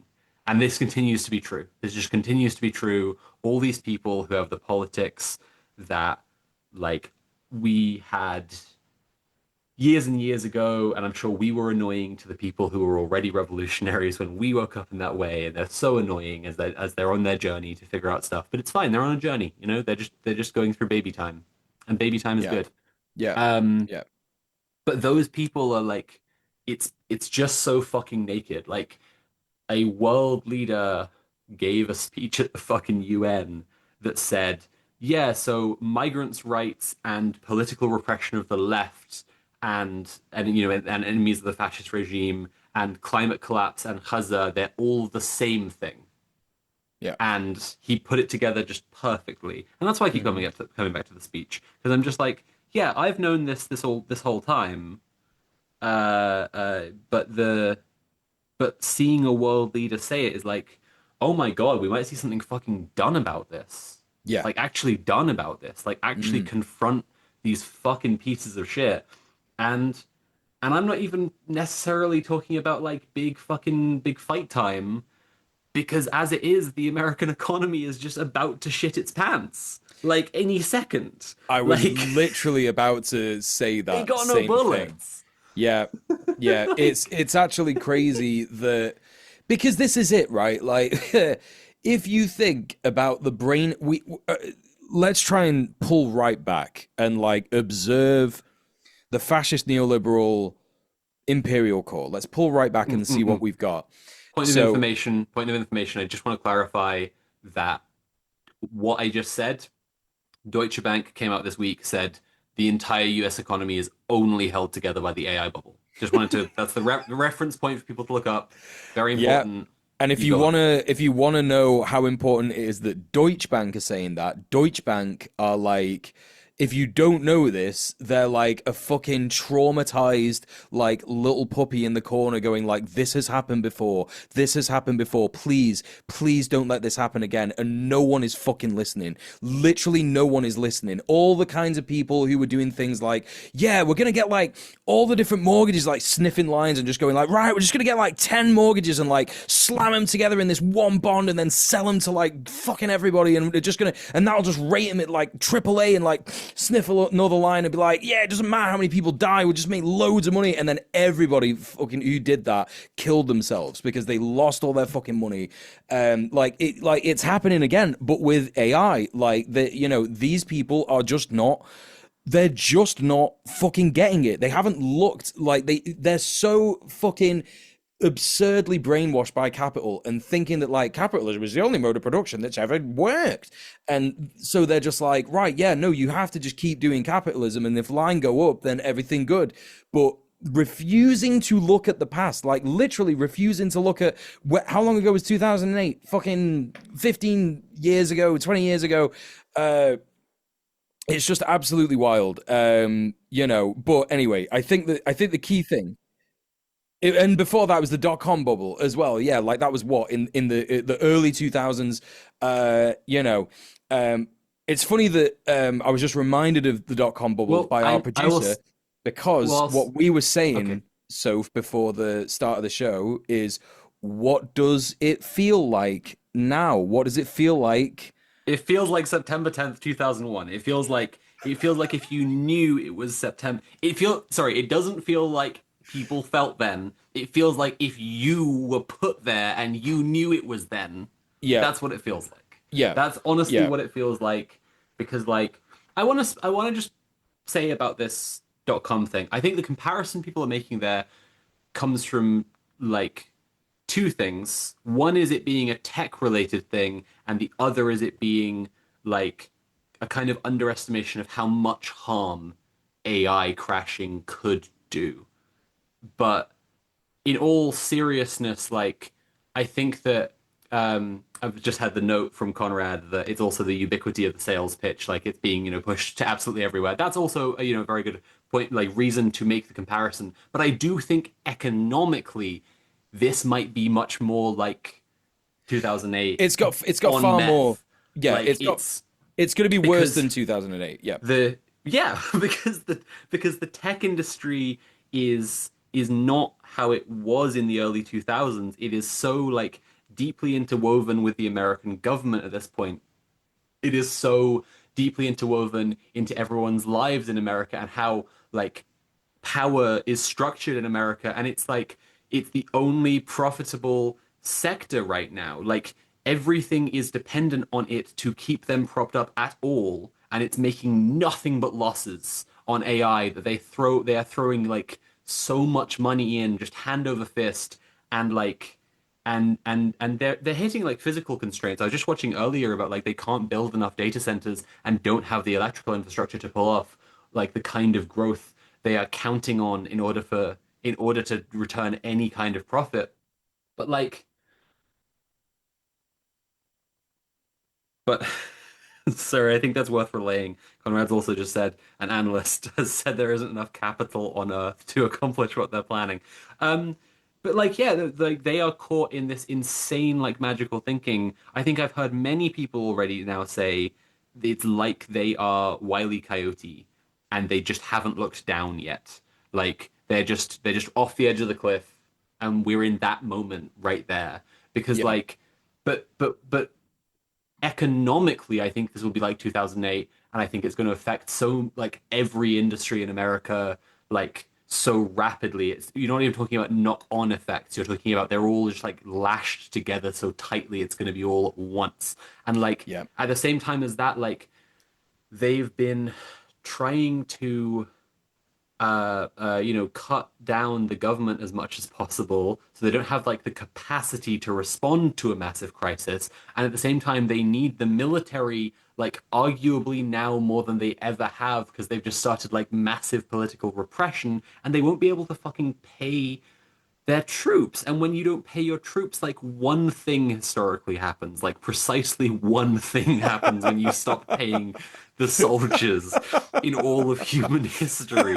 But like all this leads to the thing I've been saying, like the whole Trump 2 so far is like it's like they have been packing up America, just like putting it all in a box, like just like as much as they can possibly scrape together to just go in one big box, and then they all like share the box and they fuck off somewhere. But there's nowhere off to fuck. Like their pal their pal used to have an island they could all run to. That's not available anymore. But just like Yeah. in all seriousness, I think I don't know, like I don't know what would be their like refuge place to go. I don't think Mar-a-Lago is going to be defended by whatever fucking No, against I whatever think fucking that's a really happens good here. point. I think that's a really good point. And you know, the interesting thing that we could do in this conversation, because obviously the title of the show today is the tipping point of Palestine, Mm. and this Hmm. all relates to Palestine. Like the whole thing, Palantir being given so much money, is directly because they want to surveil everyone in the most depraved and disgusting ways possible that have all been tested on Palestinians. It has already been done. And they are going, right, okay, so we want to do that here. How do we do that? Well, we have to invest loads of money in this AI tech. We got to invest so much money into it, so much money. Da, da, da, da. And you know, they're getting also the USA is also getting other countries to invest in AI as well. For example, our fucking government Keir Starmer, talking about Keir Starmer again, invested £2 billion of UK taxpayer money into Palantir, into AI, various different AI things. And it's like, oh, cool. What's that going to do to the UK, Keith? What's that going to do when that fucking pops? Cool shit, dude. Yeah, fucking forensic politics. Holy fucking shit. You know, It's and alarm clock Britain. you know what I mean? It's just like what the like all of these fucking losers. The big boys are back in charge. Like, okay, man, sure. Like smart fucking decisions. The That's how it relates to Everyone, turn Palestine. your textbooks to page 69 and stop giggling. Stop it. He is like But the most how it, embarrassing headmaster of all time. yeah. But but Palestine, as you say, it's all like it all relates to this one thing. Like if it could be like condensed into like one thing that will turn things one way or another, I think Petro was just so incredibly spot on with like we have to free Palestine because this is the flashpoint. This is it. Like we fucking stop Israel and then we show them that we are not taking this shit, you know? Yeah, Um, and you know what I said to Abby? I was like, okay, so I'm just gaming this out a little bit. If Petro's army happens even a little bit, even a little bit, if we're looking at like what people will doubtless start calling World War III, but I don't think it's a helpful comparison, totally, because like the two world wars were imperial powers like fucking each other's shit up and then coming to a truce point where they shared the being the like this is about like the dispossessed of the entire world yeah, against the ruling class. This is a global class war. But either way, like if this turns into actual conflict in this way, like sorry, armed conflict in this way, like then the I said to Abby like if I'm thinking about my ability to do my job, and occasionally I say to Abby like things that would require us to go somewhere else than Britain. I'm like, this is what I need to point out. Like, if I'm going to be talking about what's moral and right and the right side of history to be on, I am so sure that if that army exists, it will be because BRICS backs it.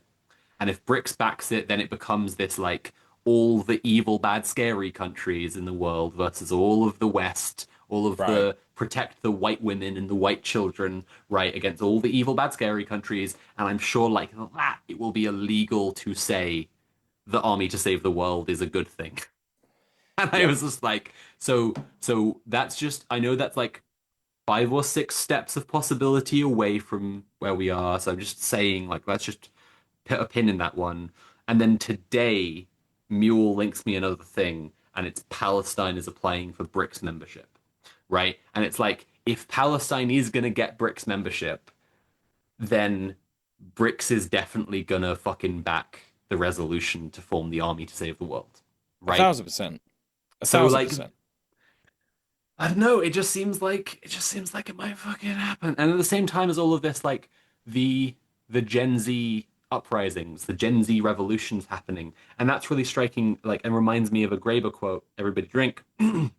That Graeber says, like, you can tell a revolution is underway or has happened because two generations, like two consecutive generations, can barely understand each other, right? And if people and their parents can barely understand each other, it's because the children have been raised in a culture that has like exposed like very deep things that their parents took for granted or couldn't see about society and has like completely refigured how they understand the world. And it's like this, I think so many people have experienced this like falling out in their family, shit falling apart as they challenge like patriarchal, racist,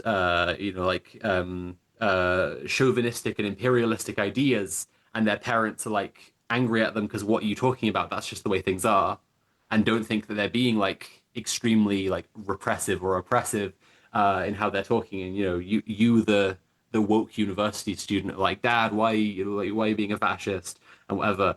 But it's just like that is that yeah that's what it is to to like see a kind of generational shift in that way. And like the fact that we have a wave of Gen Z uprisings right now is related to the same thing as all of this. Is that like because of something, and I think we're going to be spending a long, long time in terms of the history of information and culture and politics, understanding what that something was.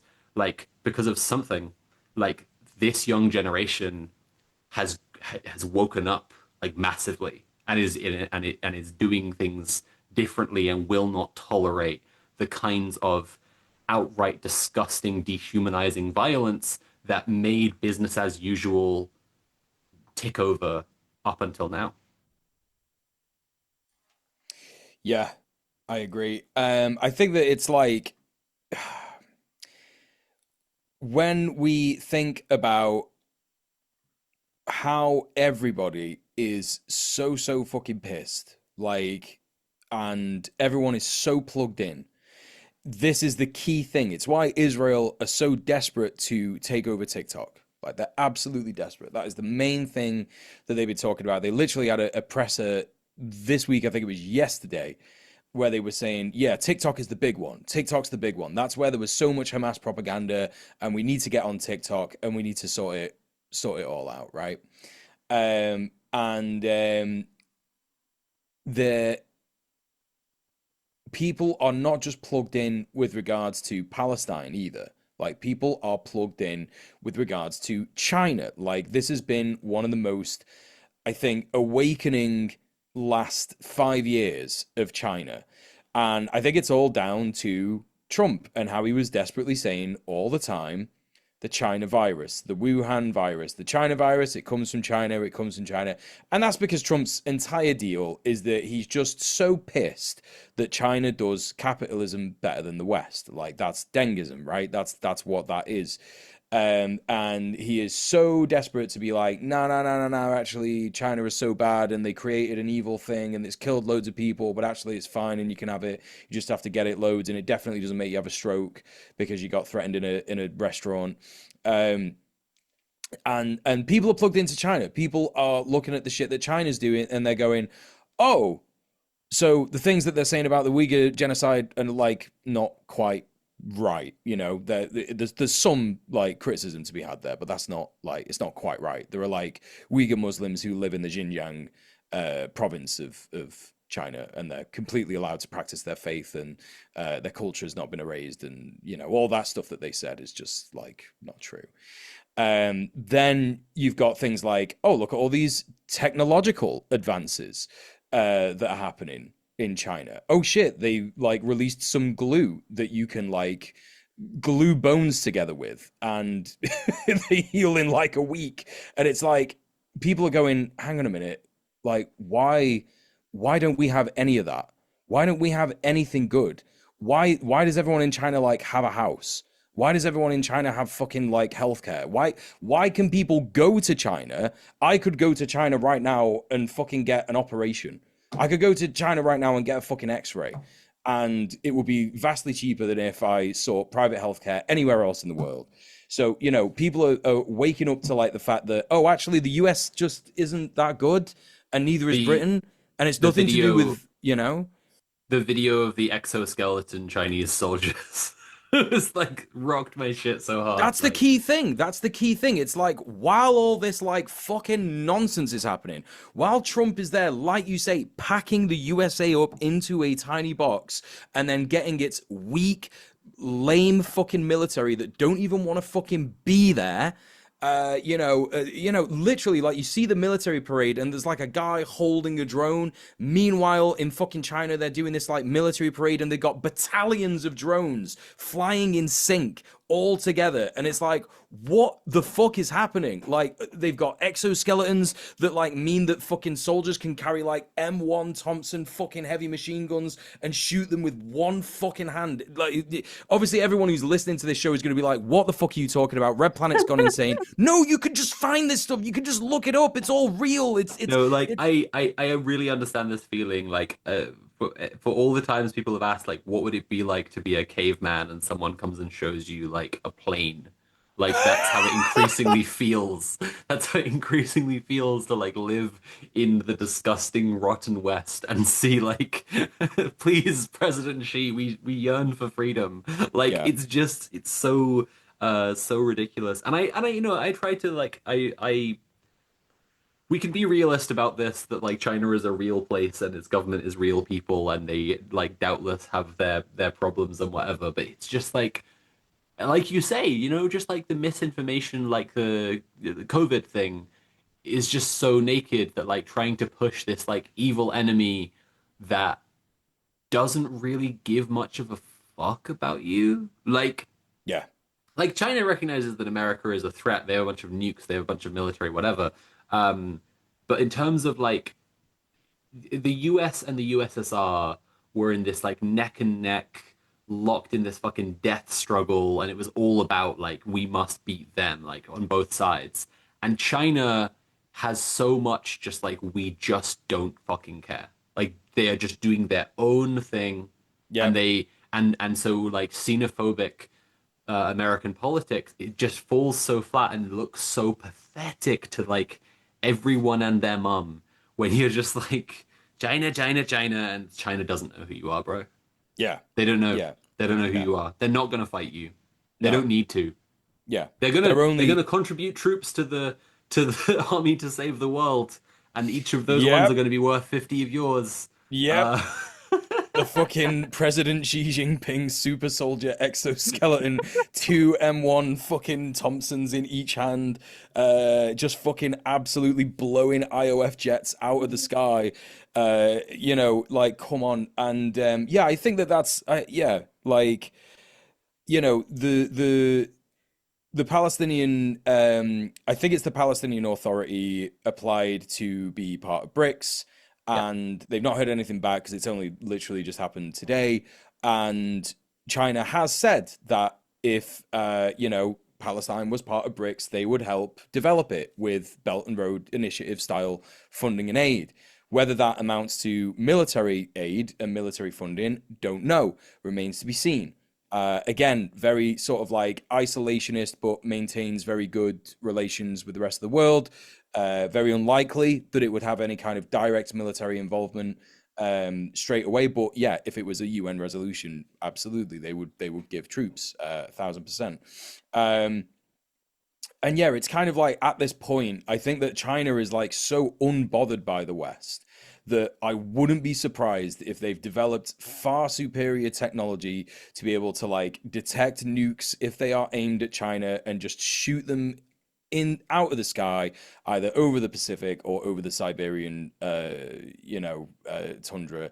Like it is just so incredibly like unbothered and just focused on making infrastructure in China much better for everybody.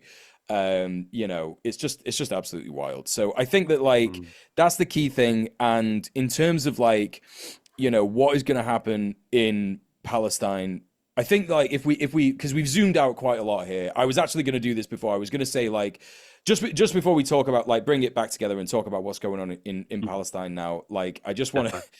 I want to do this kind of thought analogy exercise. If we zoom out and look at what imperialist capitalism has become after 2020, right? We have this increasingly obviously corrupt amount of just it's corruption, yeah, just like an increasing amount of corruption that has happened. It all became very, very obvious during COVID in this country in particular, where there was the cronyism going on with the Tory government just giving loads of government contracts, all, taxpayers' money to all these private companies that are owned by their mates who did fucking nothing, literally nothing. It was literally just like signing £1 million check to your mate and just going, here you go, do whatever you want. And they were like, all right, mint. And they just didn't do anything. And so that kind of got highlighted. And then obviously Joe Biden got elected. I think it's key. I think that people don't appreciate what Joe did for us. I really don't think people appreciate what Joseph Robinette Biden did for us. It highlighted the gerontocracy in the USA. And it also completely highlighted the contradictions of the two-party system. I think that when everybody realized, oh, right, this guy doesn't know what's fucking going on, doesn't care, is just getting wheeled around and told by aides what to do. And he's doing it because he is an 80 million year old man who is just racist. Like, he grew up in a racist time. He did racist policies when he was a, actual, like, proper politician. And, back in the day when he actually, like, had energy to go and do this shit. And he really highlighted the fact that it doesn't matter who you vote for. If imperialism exists, if capitalism exists, it's just gonna it's just gonna keep getting worse. Things are just gonna keep getting worse. Yeah. After Then Trump if you won, we really needed an obvious like left rebuttal, and everyone wanted it so bad. And then like it was Bo Burnham, right? Said in Inside like they're really gonna make me vote for Joe Biden. And that captured the mood so well. Everyone was just like, yeah, "Well, we want to get rid of Trump, but like I don't want this guy." They'll wheel him out, and he'll say, "Oh yeah, China is a serious threat to his nation's security." And China will say, "Who are you?" Like they always do, and Joe Biden will say, "Who am I?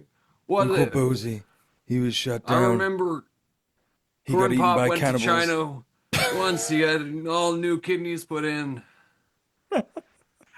That's it. And also the other thing that's happened since then is that the aims of the right wing in America were just like made even more clear than they ever were. And the deep despair. Like, the thing is, Donald Trump did not get elected because everybody in America is a fascist, right? They're not an out and out card carrying member of the neo Nazi party of Hitler, Adolf Hitler, right? The reason that Trump got elected is because people were so fucking done. Like, it was the one of the lowest turnouts in terms of elections in, I think, recent history or in all history in the USA. He literally just got in because that he was the opposition and everyone was sick to death of the government. And when that happened, everything went insane. Like, everything just completely went insane. Elon Musk had already bought Twitter, which meant that right wingers were just in a bubble. And they've been in a bubble for so long. All the things that they used to accuse us of, which is like, oh yeah, the real life is not your little echo chamber bubble, leftist bubble that you live in, your woke bubble where no one's allowed to use the wrong pronouns, otherwise they get sacrificed and killed. It's not real life. And it's like, they are doing that now. They're all saying the most disgusting, heinous, gross shit. There was someone who ran for a position, and I forget her name. I heard this on someone's stream this weekend. It was an absolutely disgusting neo-Nazi. It was like a year or two ago. She was running for like a position. I can't remember what it was, but it was like treasurer or exchequer or something like that. Something to the treasury, assistant to the treasury in some kind of local government thing. And basically, she was a neo-Nazi and she said every kind of slur all the time, even on the campaign trail. And she was like, just being the most racist, being the most transphobic that anyone could possibly do. And she was in a Republican area and she came like seventh. And it's like, this is the thing. They think that they are so, like, they think that it's popular, even amongst generic conservative kind of people. And when I say generic conservative people, I mean like people who are scared of socialism because they just don't know what it is, right? Like people who are just like, oh, well, I vote for the Tory party because the silly lefty loonies that the Sun tells me to hate, right? They could never run a proper government, and that's the only reason that they do it. When people like, for example, in the UK at the minute, there's this little homo-fascist guy called Hugh Anthony, and he is a genuine neo-Nazi, anti-Semitic fascist, and he goes on Tommy Robinson marches and basically gets into arguments or films arguments of right-wingers attacking each other, and it is so indicative that all that happens is right-wingers say the worst things that they could possibly say. They get into the Hitler car as soon as they log into Twitter, and they just say all the fucking slurs as loudly as possible, like tell That's people not to kill fair. I was themselves. waiting for a gap in you talking so I could bring up the Hitler car. But no, you're right. Like they aren't. You're right. Like the Hitler car isn't popular. Like people Yeah, actually don't want you to get in the Hitler car, be the maddest you've ever been, and say every slur. Like yeah, no, yeah. except except the oldest people in society. They're the Yeah. only people you could possibly, and it's not even all of them. It's most of them, but it's not even all of them. Exactly. And so that is where we're up to in terms of fascism in the imperial core. And we've got, it is just what has happened with neoliberalism, right? So neoliberalism is this individualist ideology where the most important person is just one person, and that's you, and fuck everybody else. And that's all really, it's obviously more broad than that. But like, that is the kind of society that has been bred over the last 30, 40, 50 years. And so what we have now is literally the soy right. We have literally like individualist fascists who get into fights with each other because they don't quite agree on like one particular thing, or like, even the usage of like a term and shit like that when it comes to, how to speak to people. And everyone else just finds them completely detestable. Everyone else is just like, they meet him in real life and they're like, damn, this person hasn't showered in weeks. He keeps talking about like things that are based, and he keeps like pointing to this little badge that has like a frog on it. It's like a cartoon frog that I don't like understand. It kind of looks like a pedo. And You know, also they've no, got like an anime that's it.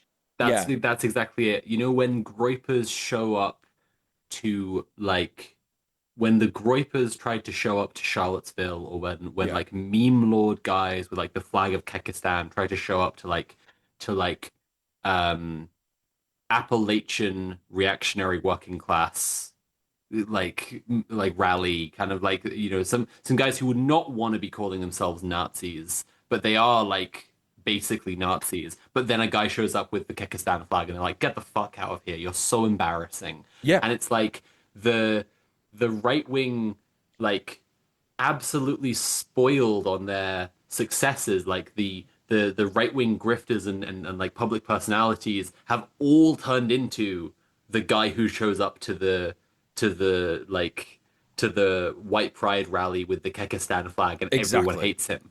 And so exactly. their base remains like those people, Yeah, but they've turned into like the meme lords. Like they've yes. everything they're doing is so cringe, and they can't escape it by like changing tack on any given issue because they just are like soaked in it. I mean, the Yeah. Epstein files is a perfect kind of like microcosm of it, because like being a fucking pedo who goes to Pedo Island on the pedo plane is sequel to the Hitler car, the pedo plane. But like they is is something that they are all soaked in, and is their culture as ruling class elites. And to normal, like, ordinary everyday people is disgusting, and they can't get away from Yes. it. Well, that is the other thing. That is what I was getting onto. That's why I mentioned the anime badge, because increasingly more and more people are finding out, oh, actually, all these fascists who are on Twitter. So not only are they the most disgusting and depraved people to be around, and no one wants to be around them, they smell and they're weird and they have weird internet culture. Oh, but also a lot of them are just pedophiles, right? A lot of them are literally just pedophiles. Oh, and guess what? The guy that they all love, also a pedophile. Oh, and another guy that they all like hate, and they want to get like Nigel Farage in charge instead. But even that guy had a friend who's a pedophile, and he's in charge. It's like all of these people, like, so you just have like the pedophile fascist president, like the pedophile reality TV star fascist president, who's like, we're gonna send troops to Portland. There's the Antifa. They're all there. We're gonna use full force, and no one knows what he's talking about. No military officials are like full force doesn't make sense. It's not a real command. Like, you haven't told us that we get to shoot anyone. You haven't, you just don't understand what's going on, and that's where we're up to. Obviously, the military parade, which I was referring to earlier, happened earlier in the year, and no one looked like they wanted to be there. Everyone was just being so lazy and dragging their feet, and like holding a drone. It doesn't even work. They forgot to charge it before they brought it out. Like, that is where we literally are, in terms of that is the imperial core capitalist West. Like, that's what it is. That's what it is. And it is so doomed to fail. And the AI stuff, like, twinning that up with like the most pedophile fascist nation in the world, the Zionist entity Israel, their AI shit, they are desperate. That is also the reason why everyone's investing in it, because Israel is in such an economic decline in terms of like, they have said literally over the last few months, we are economically isolated and we're going to have to create a Spartan economy. Funnily enough, also pedophile sort of like nod there, in order to survive. And that is another reason why so many like companies are being like asked to like, hey, can you invest in this Israeli technology? Can you invest in this Zionist technology?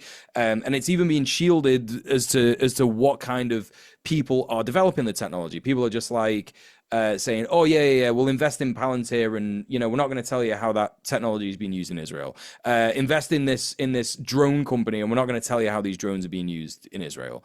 Invest in yada yada yada." And it's all this like smoke and mirrors. And like you said, it's all typed up in a silly Katamari ball with fucking duct tape and dust, and it's all gonna just fall apart. Yeah. And it's Yeah. and it's like that. And also that's the other point that I wanted to bring up in terms of talking about Palestine. The resistance in Palestine is still the most active that it's ever been in terms of like doing operations. It's still, it's literally fighting a war against the invasion of Gaza City right now. Every single day there are operations, and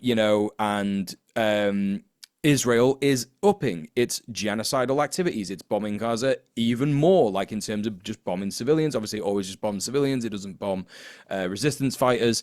It is also now trying to pass a bill, or may have already passed a bill in the Senate to say, yeah, we could just execute Palestinian prisoners. We could just do that without any kind of trial. We could just execute them. And it is, yeah, they are just doing the genocide as fast as they can because they know it's collapsing all around them. Yeah. And that is where we're up to, right? It might be a bit played out to make this comparison at this point, but like they started trying to get the Jews through the gas chambers faster when they knew they were losing the war. Like, I know everyone's bored of just like Israel is just Hitler, but it is just Hitler. And like Yeah. it is driven by the same ideological and socio-political and economic forces as Nazi Germany was. And yeah, like they need to get the job done faster. Um, but yeah, I mean, yeah, I just think it's like I'm not sure what kind of note to wrap up on with this episode because this week in politics like feels so um I trust our audience have heard from us enough times, like meet your neighbors, do like the anonymous member, like audience member wrote in about this week, and like do a potluck, like increase food security for the people around you, build community structures that will make you and the people around you safer in the time between now and the full realization of the Chinese century. But like in terms of like what to say about like all of this, the way it's coming to a head, like I guess I just returned to that again. Like it feels like September 10th, 2001. Like it feels like if you knew it was September 10th, and I think there have been all these people saying like, wow, like America's really gone through so much humiliation. I'm saying like the humiliation has not begun. Like Mm-hmm. Yeah. the imperialist project from Washington D.C. to Tel Aviv to Downing Street to Macron's little spank chamber where his wife tells him he's been a bad boy. Like it all is it's gonna be fucking rough. I Yeah. feel, and Yeah. if this is the opportunity for the nothing ever happens crowd to get a massive dub in on me, because I'm saying I think it feels like it's about to happen. Yep. Some shit's Yep. about to happen, and for as long as it keeps not happening, I grant the nothing ever happens people a free told you so pass. They can just tell me every day for as long as it doesn't happen, nothing Yeah. ever happens. Nothing's Yeah. happening, not a single thing happening, but it really fucking feels like it's gonna happen. Yeah, exactly. I think that it's quite funny that you said earlier before we started the show the September the 10th thing because this week, for some reason, the algorithm showed me a video, and I don't watch conspiracy stuff anymore, but I do watch ghost stuff, and that's obviously like interlinked with conspiracy stuff. So this is obviously why it's shown me this. But the algorithm on YouTube was like The video was just titled "Both Towers Collapsing," and it was actually this really intriguing footage from a reporter on the ground. I think they were from CNN or CNBC. I can't remember, or might have been just been an independent journalist with their camera, like really, really, really fucking close to the towers. And it reminded me. It took me back because I was 11 when it happened.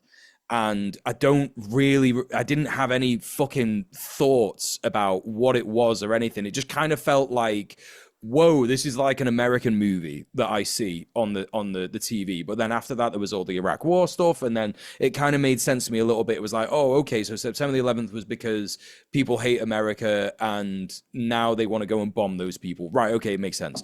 But when I was watching this video, it really highlighted to me that people at the time were like, this is the beginning of the end. And Hunter S. Thompson wrote an article after September the 11th where he was saying, we are at war now. And that might just be a frivolous thing for a lot of people who've got a lot of money. But for a lot of people who are kids now, their life is going to be so much fucking worse for the longest time than people have had in a long, long time, and it's going to be so shit, and it is going to be the beginning of the end of what people accept to be normal and shit like that. And it's like, yeah, that's just it. Like, September the 11th was the beginning of the end. And actually, I think it's quite pertinent and poignant to point out that what did everybody finally forget this year? They forgot September 11th.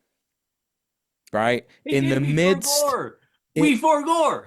Everyone forgot. Literally everyone forgot because a guy got shot because he is a horrible fascist, right? Like that's why. Like he was the embodiment of everything that we were talking about in terms of how disgusting and depraved and horrible discourse has gotten about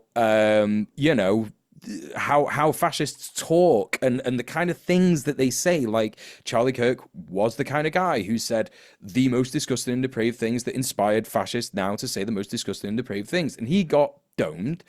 And, from all accounts, I know like everybody hates it when you say, oh, yeah, well, we just got to look at the evidence. And the evidence just does say that it was just a guy who was like, I have a transgender girlfriend and I don't like Charlie Kirk because he's a transphobe. And he wasn't any more political than that, probably. Like, that's just the most likely part of it, right? But that's just it. Like, that's how normal society reacts to people like that.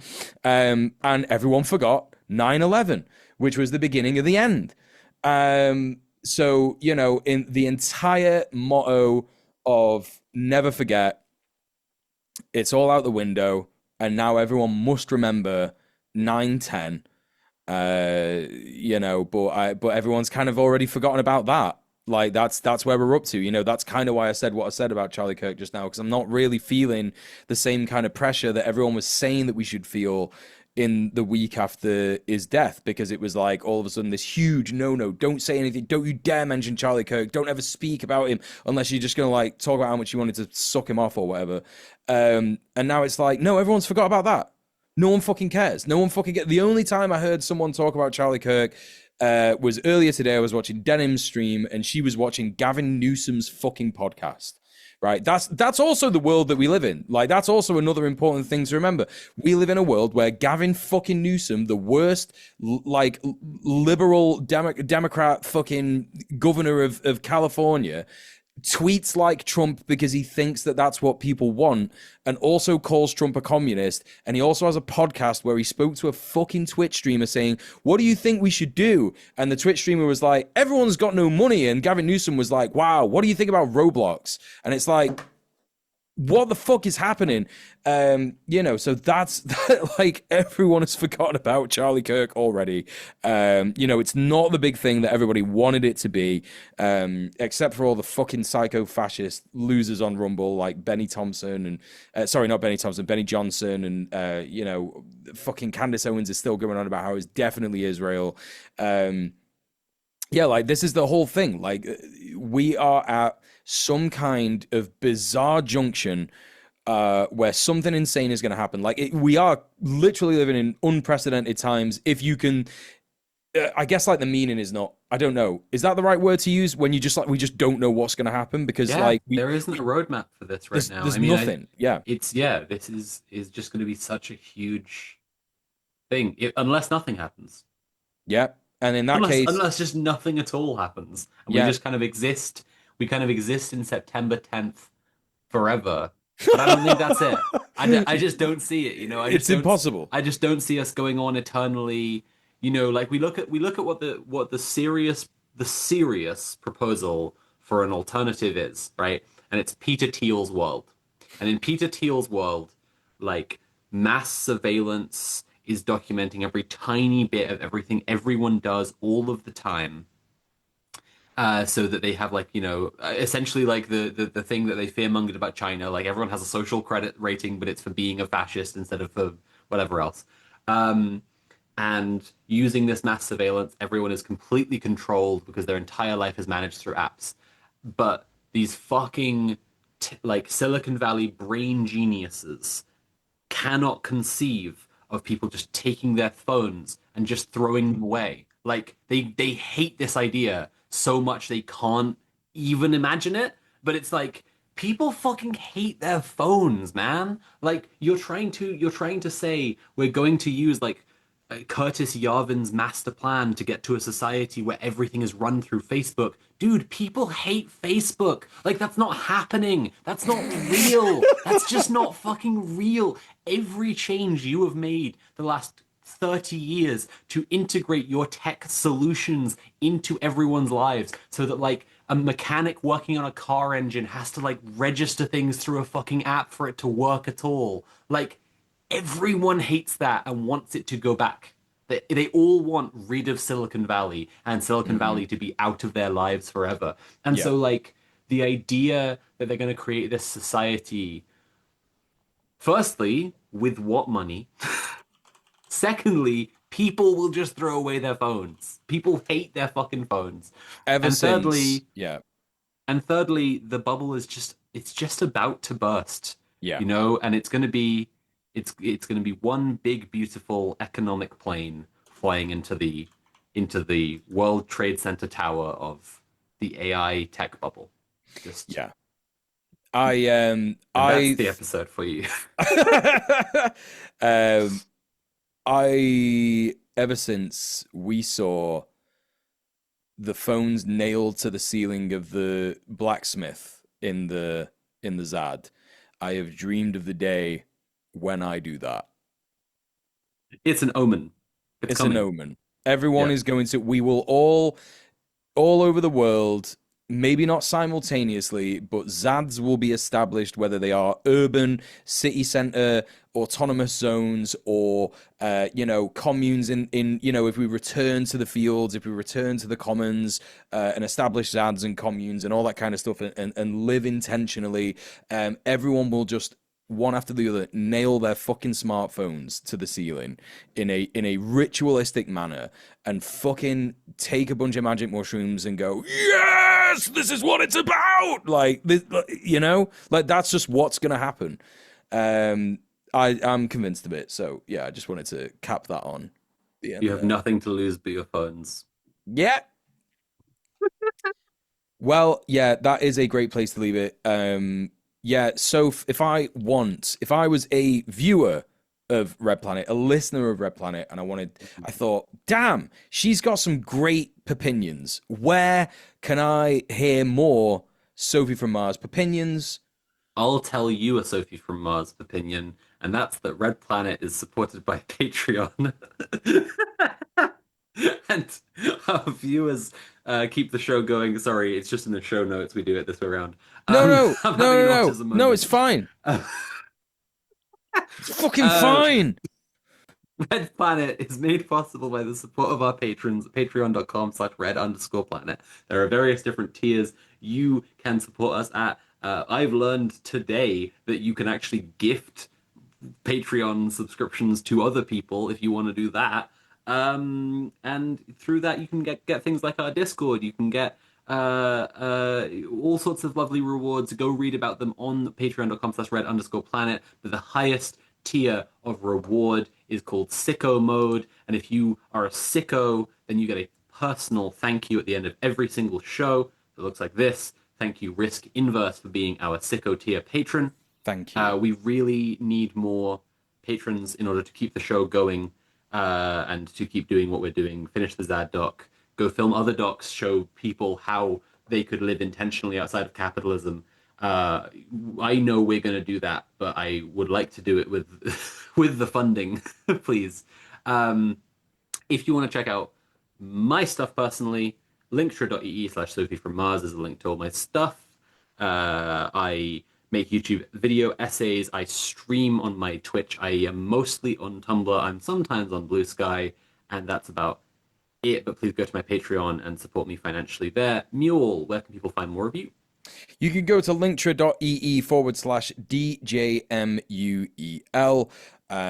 I stream Monday to Thursday, 7 p.m. UK time till late, covering most of the news that happens, not as it happens, but sort of in a weird order.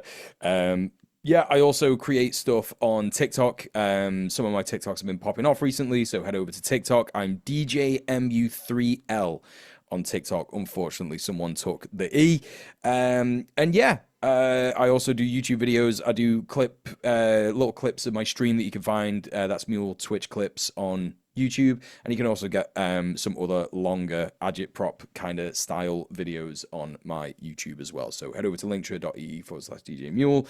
And yeah, people are asking for a link to the Gustavo Petro speech. Just type in Hague Group Gustavo Petro on YouTube and you'll be able to find it. But I will link that in the chat for the live viewers. So thank you so much. Join us again next week for another Red Planet where hopefully we'll have a guest, unless I'm going to get a note in my ear from Conrad. No, it seems pretty good.